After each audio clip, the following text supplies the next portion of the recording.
నమస్తే, welcome to Padmini Ramya YouTube channel. బాలరాముని ప్రతిష్ట రోజు ఆఫ్టర్నూన్ వరకు ఒక వీడియో పెట్టాను కదా, అది పార్ట్ 1, ఇది పార్ట్ 2. ఆఫ్టర్నూన్ నుండి నైట్ వరకు ఏం జరిగాయి అన్నది ఈ వీడియోలో పెడుతున్నాను, చూసేయండి. ఆఫ్టర్నూన్ గుడిలోనే ప్రసాదం పెట్టారు. కాజా, దద్దోజనం, పులిహోర, పానకం, ఇంకా ఎవరైనా ప్రసాదాలు తెస్తే ఆ ప్రసాదాలు కూడా పెట్టారు. ఆఫ్టర్నూన్ లంచ్ అయిపోయాక నేను మా సిస్టర్ పాటలు కూడా పాడాము, చాలా పాటలు పాడాము. ఆ వీడియో అయితే తీయలేదు, ఎప్పుడైనా ఆ పాటలు పాడి వీడియో కూడా పెడతాను. ఇంకా పాటలు పాడటం అయిపోయాక ఇంటికి వెళ్ళాము కొంచెం రిలాక్స్ అవ్వటానికి. నైట్ అయితే దీపాలు పెట్టాలి కదా, అందుకోసం అయితే నేను మా ఇంటి బయట అంతా క్లీన్ చేసేసి నీళ్ళతో కడిగేసి ముగ్గులు వేసి రంగులు వేస్తున్నాను. ఇంకా ఈవినింగ్ అయితే పల్లకీలో రాముణ్ణి ఊరేగించారు. ఊరేగించడం అయిపోయాక పల్లకీ కింద నుంచి 3 సార్లు తిరుగుతారు కదా, అలా మేమందరం కూడా తిరిగాము. అయిపోయాక అందరికీ ఆనందం వచ్చేసింది, అందుకే అందరూ డ్యాన్సులు వేసేశారు. ఎవరిష్టం వచ్చినట్టు వాళ్ళు ఊగిపోయారు. ఆ రోజైతే అందరూ బాగా పార్టిసిపేట్ చేశారు, అందరూ ఆనందంగా జరుపుకున్నాము.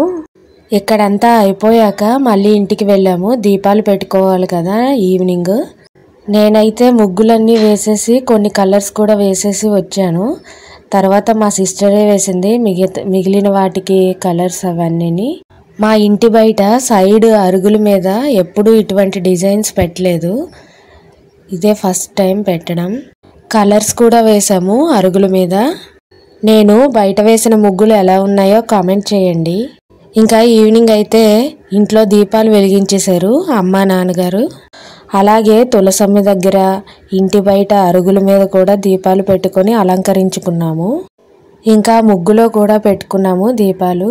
మా ఇంట్లో పూజ దీపాలు పెట్టడం అయిపోయాక మేమైతే రామాలయంకి వెళ్ళాము, అక్కడ కూడా కొన్ని దీపాలు వెలిగించాము. తర్వాత కొన్ని ఫొటోస్ వీడియోస్ అయితే తీసుకున్నాము. రామాలయంలో కూడా శ్రీరామ అని దీపాలతో అలంకరించారు.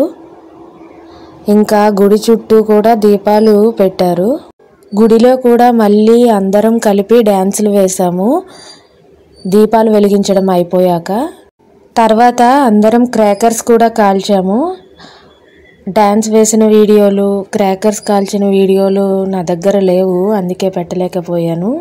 గుడిలో ఆ రోజు నైట్కి కోలాటం కూడా పెట్టారు. క్రాకర్స్ అన్నీ కాల్చడం అయిపోయాక కోలాటం కూడా స్టార్ట్ చేశారు. మేమైతే కొన్ని పాటల వరకు ఉండి వెళ్ళిపోయాము, ఎందుకంటే మార్నింగ్ నుండి గుడిలోనే ఉండి అలసిపోయాము.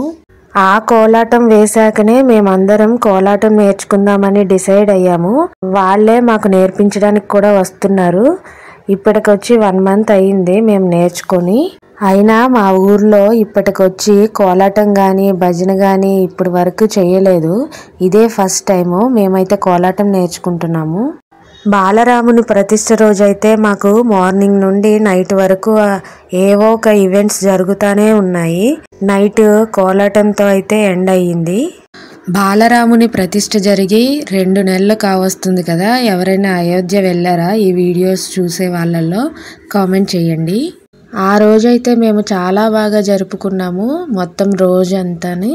పార్ట్ 1 పార్ట్ 2 వీడియోస్ కూడా చూడండి. వీడియోస్ నచ్చితే లైక్ చేయండి, షేర్ చేయండి, కామెంట్ చేయండి. Thank you for watching, bye.